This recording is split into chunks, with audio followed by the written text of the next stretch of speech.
Hello students, आज हम discuss करेंगे क्लास 7th की सिविक्स का चैप्टर 6 अंडरस्टैंडिंग मीडिया। तो चैप्टर की शुरुआत में ही कुछ क्वेश्चंस पूछे गए हैं, जैसे what is your favourite TV programme, यानी आपका पसंदीदा टीवी प्रोग्राम कौन सा है। रेडियो पे आपको क्या अच्छा लगता है, ज़्यादातर आप कौन सा न्यूज़पेपर या मैगज़ीन पढ़ते हैं, क्या आप इंटरनेट पे सर्फिंग करते हैं, आपको उसमें सबसे ज़्यादा यूज़फुल क्या लगता है, क्या आप उस एक वर्ड को जानते हैं जो अक्सर collectively radio, TV, newspaper, internet और कम्युनिकेशन के दूसरे मीन्स के लिए यूज़ किया जाता है।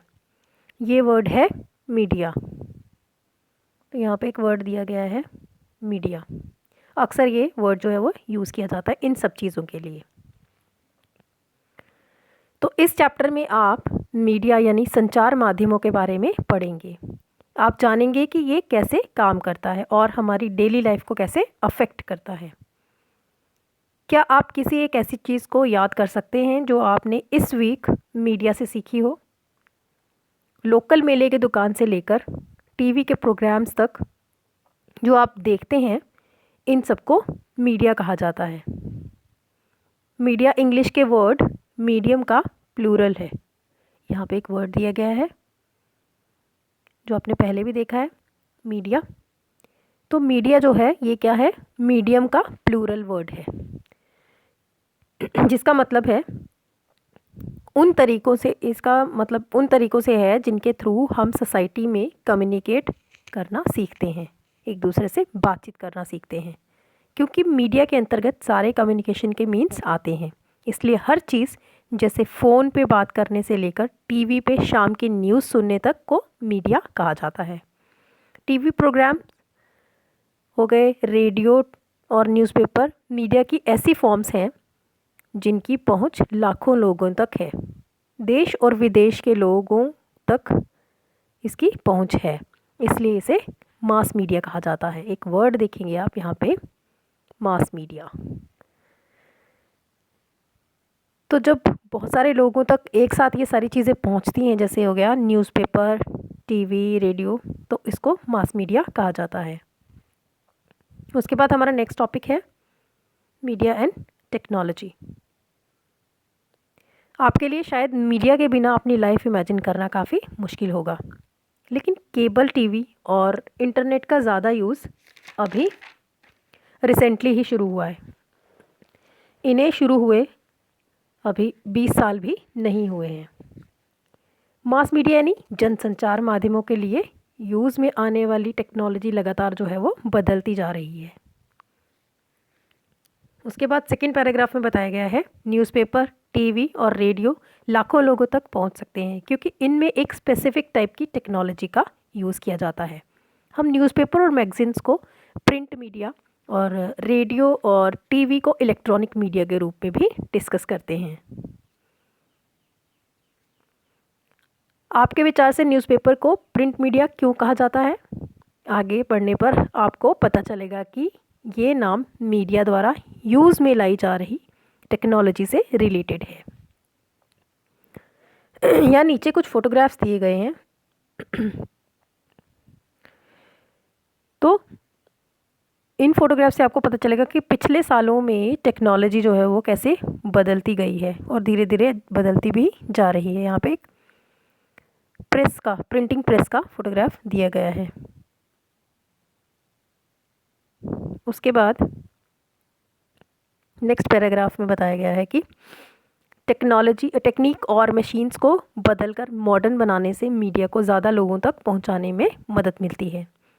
इससे साउंड और इमेज की क्वालिटी में भी सुधार आता है, और लेकिन टेक्नोलॉजी इससे भी ज़्यादा कुछ कर सकती है। ये हमारी लाइफ के बारे में सोचने के ढंग में चेंजेस लाती है।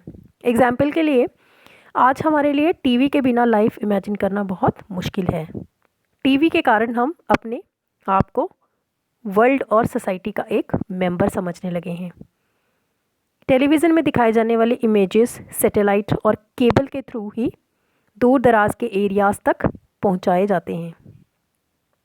तो सैटेलाइट और केबल बहुत इम्पॉर्टेंट है इन सब चीज़ों के लिए। इसके कारण ही हम वर्ल्ड के दूसरे पार्ट्स की न्यूज़ और एंटरटेनमेंट प्रोग्राम्स देख पाते हैं। किसके कारण? सैटेलाइट और केबल के कारण। आप टीवी पर जो कार्टून देखते हैं वो ज़्यादातर जापान या यूनाइटेड स्टेट्स के होते हैं। अब हम चेन्नई या जम्मू में बैठकर अमेरिका में फ्लोरिडा के समुद्र की तूफान की इमेजेस को भी देख सकते हैं। टीवी ने दुनिया को बहुत पास ला दिया है। उसके बाद नेक्स्ट टॉपिक है हमारा मीडिया एंड मनी।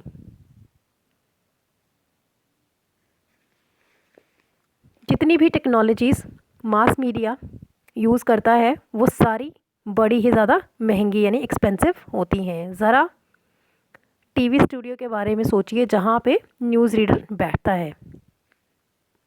इसमें lights, cameras, sound recorders, transmission के लिए सैटेलाइट वगैरह हैं। इन सब की कॉस्ट बहुत ज़्यादा है। न्यूज़ स्टूडियो में सिर्फ न्यूज़ रिकॉर्डर ही उसको ही सैलरी नहीं दी जाती, बल्कि बहुत सारे लोग हैं जो ब्रॉडकास्ट में हेल्प करते हैं। इसमें वो लोग शामिल हैं जो कैमरास और लाइट्स की व्यवस्था करते हैं।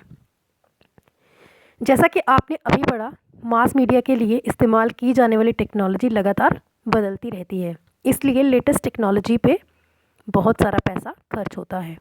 इन खर्चों के कारण मास मीडिया को अपना काम करने के लिए बहुत ज़्यादा पैसे की ज़रूरत होती है, जिसका रिज़ल्ट क्या होता है? ज़्यादातर टीवी चैनल्स और न्यूज़पेपर्स किसी बड़े व्यापारिक प्रतिष्ठान का भाग होते हैं। उसके बाद नेक्स्ट पैराग्राफ में बताया गया है कि मास मीडिया लगातार पैसे कमाने के लिए अलग अलग तरीक़ों के बारे में सोचते रहते हैं। एक तरीका जिसके थ्रू मास मीडिया पैसा इकट्ठा करता है, अलग अलग चीज़ों की एडवर्टीज़मेंट यानी विज्ञापन का है, जैसे कार्स, चॉकलेट्स, कपड़े, मोबाइल फ़ोन्स वगैरह। आपने ध्यान दिया होगा कि अपने फेवरेट टीवी प्रोग्राम को देखते हुए आपको ऐसे बहुत से एडवर्टीज़मेंट्स यानी विज्ञापन जो है वो देखने पड़ते हैं। टीवी पे क्रिकेट का मैच देखते हुए भी हर ओवर के बाद बार बार वही विज्ञापन दिखाए जाते हैं। इस तरह अक्सर बार बार आप उन्हीं इमेजेस को देखते हैं, जैसा कि आप आगे के चैप्टर में पढ़ेंगे। विज्ञापन इसी उम्मीद से बार बार दिखाए जाते हैं ताकि आप बाहर जाके वो सारी चीज़ें खरीदेंगे। उसके बाद नेक्स्ट टॉपिक है मीडिया एंड डेमोक्रेसी। डेमोक्रेसी में कंट्री और वर्ल्ड के बारे में न्यूज़ देने और उनमें होने वाले इवेंट्स पे डिस्कशन करने में मीडिया बहुत इम्पॉर्टेंट रोल प्ले करता है। एग्जाम्पल के लिए मीडिया से ही सिटीजन्स जान सकते हैं कि सरकार किस तरह काम कर रही है। अगर लोग चाहें तो इन न्यूज़ स्टोरीज़ के आधार पे वो कार्रवाई भी कर सकते हैं। ऐसा वो किसी कंसर्न्ड मिनिस्टर को लेटर लिख के, यहाँ पे कुछ वेज दिए गए हैं, जैसे कि कंसर्न मिनिस्टर को वो लेटर भी लिख सकते हैं। उसके बाद पब्लिक प्रोटेस्ट जो है उसको ऑर्गेनाइज़ कर सकते हैं, जन आंदोलन जिसको कहते हैं हम। उसके बाद सिग्नेचर कैंपेन्स, लोगों के सिग्नेचर्स लेना, उनकी रजामंदी लेना वगैरह जो है चला के सरकार से दोबारा उसके प्रोग्राम पे विचार करने की रिक्वेस्ट जो है वो कर सकते हैं। उसके बाद इन्फॉर्मेशन देने के संबंध में मीडिया का इम्पॉर्टेंट रोल देखते हुए ये ज़रूरी है कि इन्फॉर्मेशन जो है वो बैलेंस्ड यानी संतुलित होनी चाहिए, उसमें कोई फेरबदल नहीं होना चाहिए। आइए अगले पेज पे दिए गए एक ही समाचार के दो अलग अलग रूपों को पढ़ के समझें कि बैलेंस्ड मीडिया रिपोर्ट क्या होती है।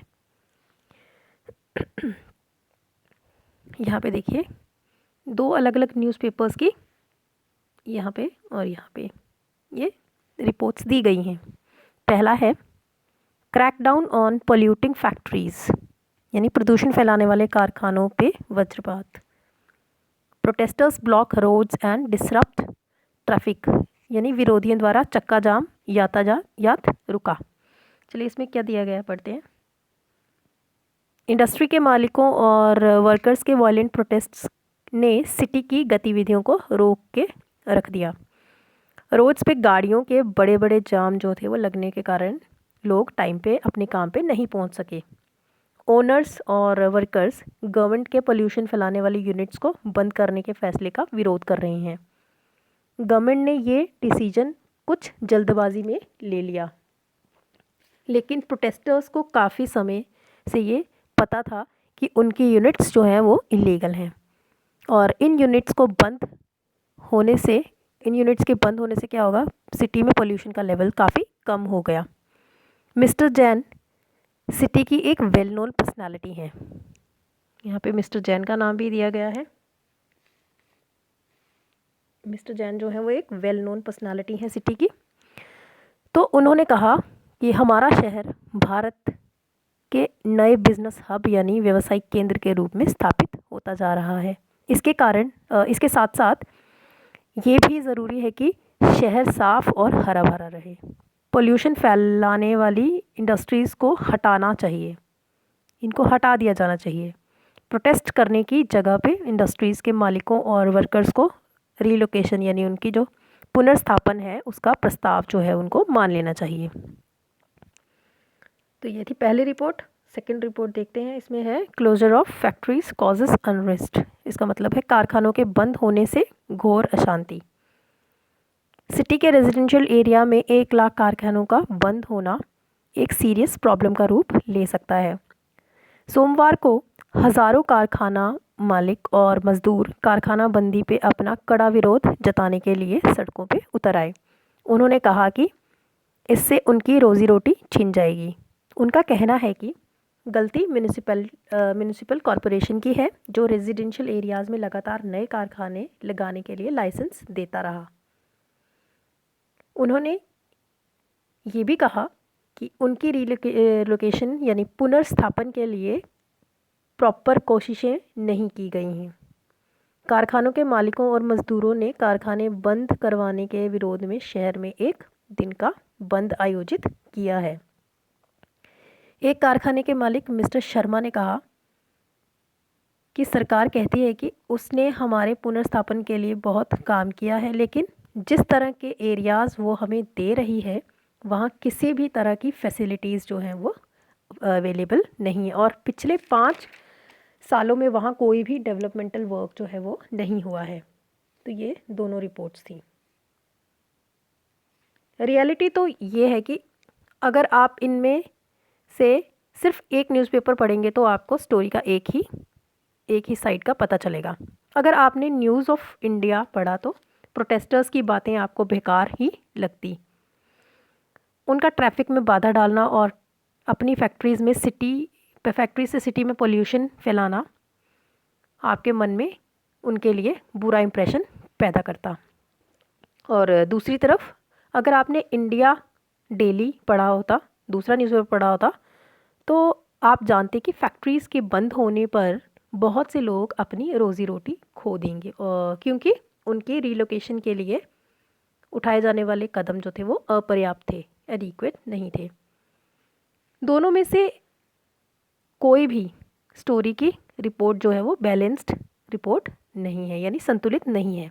बैलेंस्ड यानी संतुलित रिपोर्ट वो होती है जिसमें किसी भी पर्टिकुलर स्टोरी पर हर नज़रिए से डिस्कशन यानी चर्चा की जाती है, फिर रीडर्स को खुद ही अपनी राय बनाने के लिए आज़ाद छोड़ दिया जाता है। उसके बाद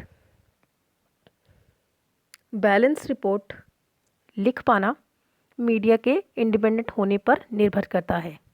इंडिपेंडेंट मीडिया का मतलब है ये है कि उनके द्वारा दी जाने वाली न्यूज़ की कवरेज पे किसी का भी कोई भी कंट्रोल या इन्फ्लुएंस यानी प्रभाव नहीं होना चाहिए। न्यूज़ में क्या दिखाया जाए और क्या नहीं, इन सभी चीज़ों पे किसी का भी कोई भी कंट्रोल नहीं होना चाहिए। डेमोक्रेसी यानी लोकतंत्र में इंडिपेंडेंट मीडिया का होना बहुत ज़रूरी है।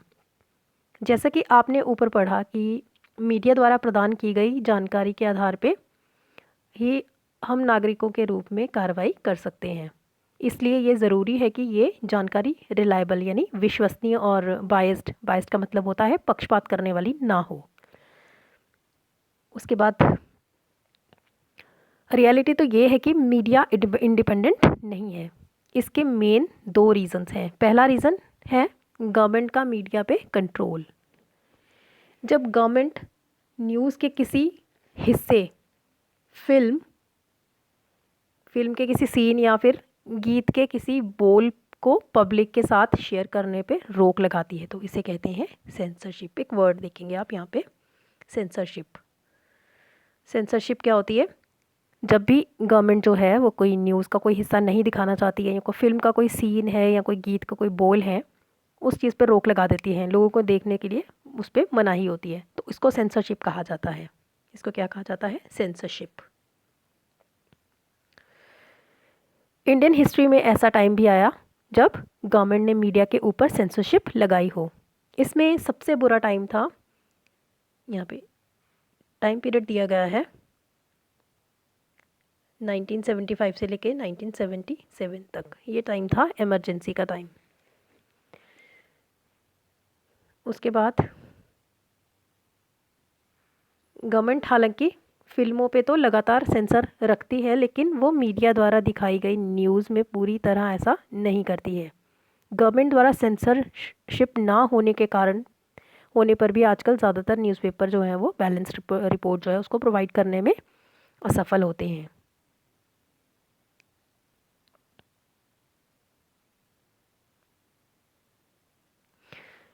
फिर आगे यहाँ बताया गया है कि इसके कारण जो है वो बहुत ज़्यादा कॉम्प्लिकेटेड हैं, काफ़ी ज़्यादा उलझे हुए हैं। मीडिया पे रिसर्च करने वाले लोगों का कहना है कि ऐसा इसलिए है क्योंकि मीडिया पे बिजनेस हाउसेस यानी जो व्यापारिक प्रतिष्ठान हैं उनका बहुत ज़्यादा कंट्रोल है, नियंत्रण है। कई बार किसी एक स्टोरी की एक ही साइड पे ध्यान जो है वो केंद्रित कराना इसके हित में होता है।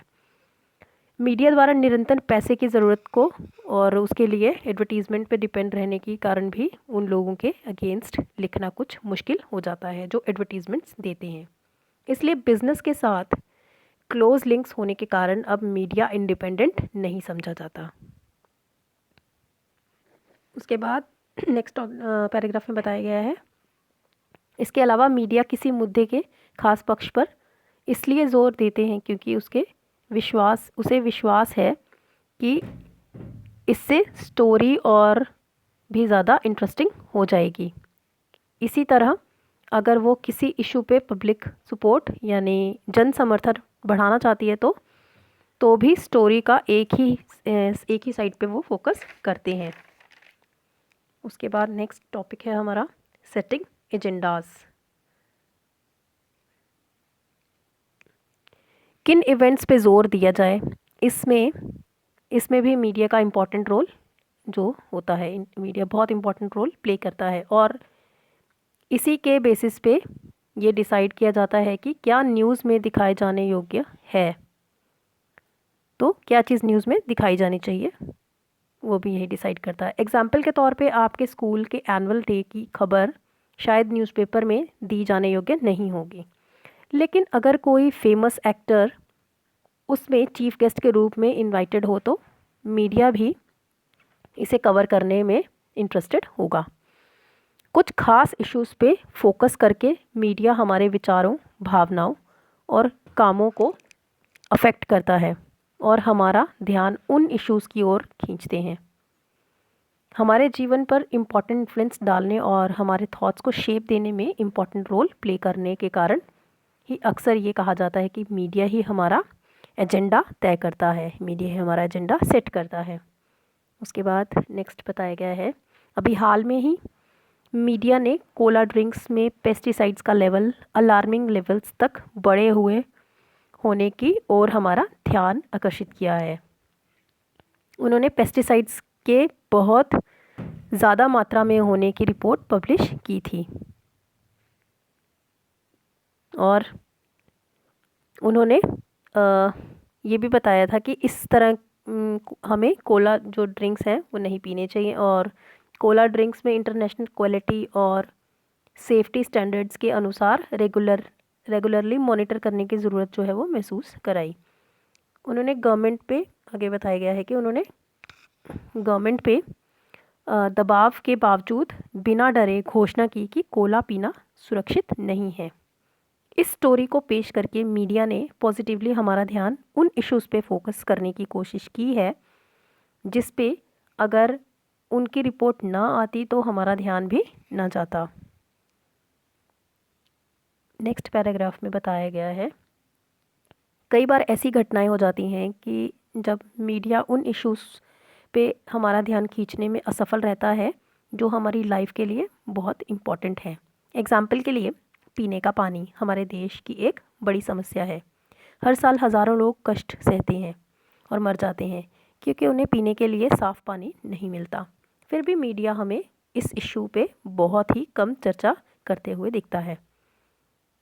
एक जाने माने इंडियन जर्नलिस्ट ने लिखा है कि कैसे क्लोथ डिज़ाइनर्स जो होते हैं फैशन वीक में अमीरों के सामने अपने नए कपड़ों को दिखा के सभी न्यूज़पेपर्स के फ्रंट पेजेस पे अपनी जगह बना लेते हैं, बल्कि उसी वीक मुंबई में बहुत सी झोंपड़पट्टियों को गिरा दिया गया, पर किसी ने भी इस पर ज़रा भी जोर जो था वो ध्यान या जोर नहीं दिया।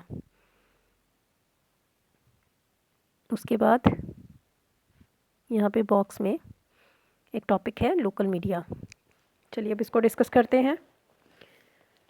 इसमें बताया गया है कि ये जानकर कि मीडिया उन छोटे छोटे मुद्दों में इंटरेस्ट नहीं लेगा जिनका रिलेशन या संबंध आम लोगों और उनके जीवन से है, इसलिए कई लोकल ग्रुप्स खुद अपना मीडिया जो था वो शुरू करने के लिए आगे आए हैं।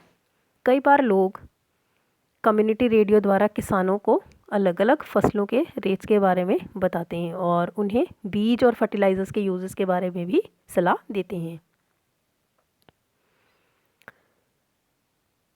कुछ दूसरे लोग काफ़ी सस्ते और आसानी से मिल जाने वाले वीडियो कैमरास का यूज़ करके पुअर कम्युनिटीज़ की रियल लाइफ कंडीशंस पे डॉक्यूमेंट्री फिल्म बनाते हैं, और कभी कभी तो इन गरीब लोगों को ही फिल्म बनाने के लिए वीडियो कैमरास भी दिए जाते हैं।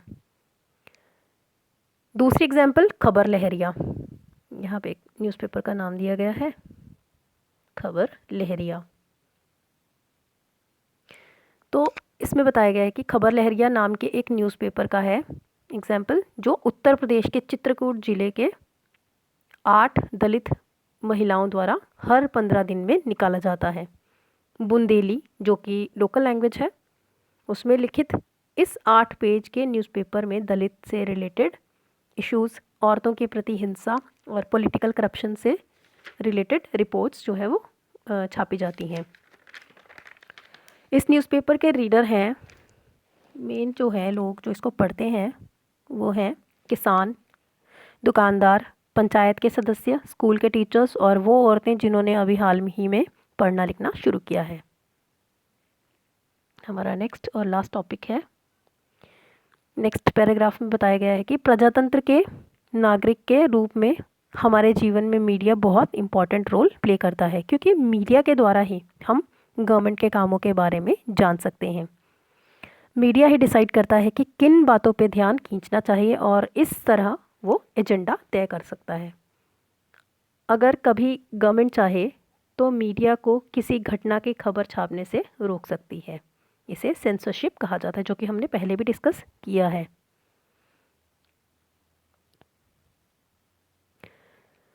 आजकल मीडिया और बिजनेस में क्लोज रिलेशनशिप होने के कारण अक्सर बैलेंस रिपोर्ट का आना मुश्किल है।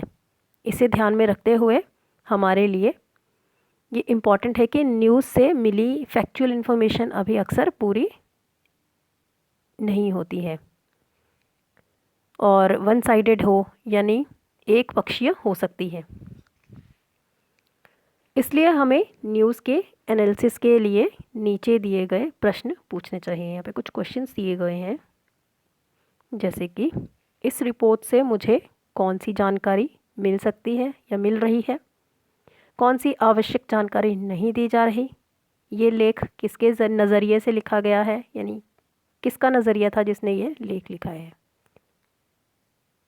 किसका नज़रिया जो है वो छोड़ दिया गया है और क्यों। तो ऐसे कुछ क्वेश्चंस जो है वो पूछे जा सकते हैं। यहाँ पे देखेंगे आप, दिया गया है social media advertisement. Social advertising क्या होती है? सरकार और निजी संस्थाएं ऐसे विज्ञापन भी बनाती है जिनसे समाज में किसी बड़े संदेश का प्रसारण हो सके। ये सामाजिक विज्ञापन कहलाते हैं। यहाँ असुरक्षित रेलवे क्रॉसिंग को पार करके, यहाँ दिखाई देखिए पिक्चर में दिया गया ना कि असुरक्षित रेलवे क्रॉसिंग को पार करने से संबंधित सामाजिक विज्ञापन जो है वो प्रस्तुत किया जा रहा है। इस तरीके के सामाजिक विज्ञापन जो है वो दिखाए जा सकते हैं। इसको सोशल एडवर्टीज़मेंट कहा जाता है। तो इसके साथ ही हमारा टॉपिक ख़त्म हो गया। मिलेंगे आपसे नेक्स्ट वीडियो में किसी नए टॉपिक के साथ।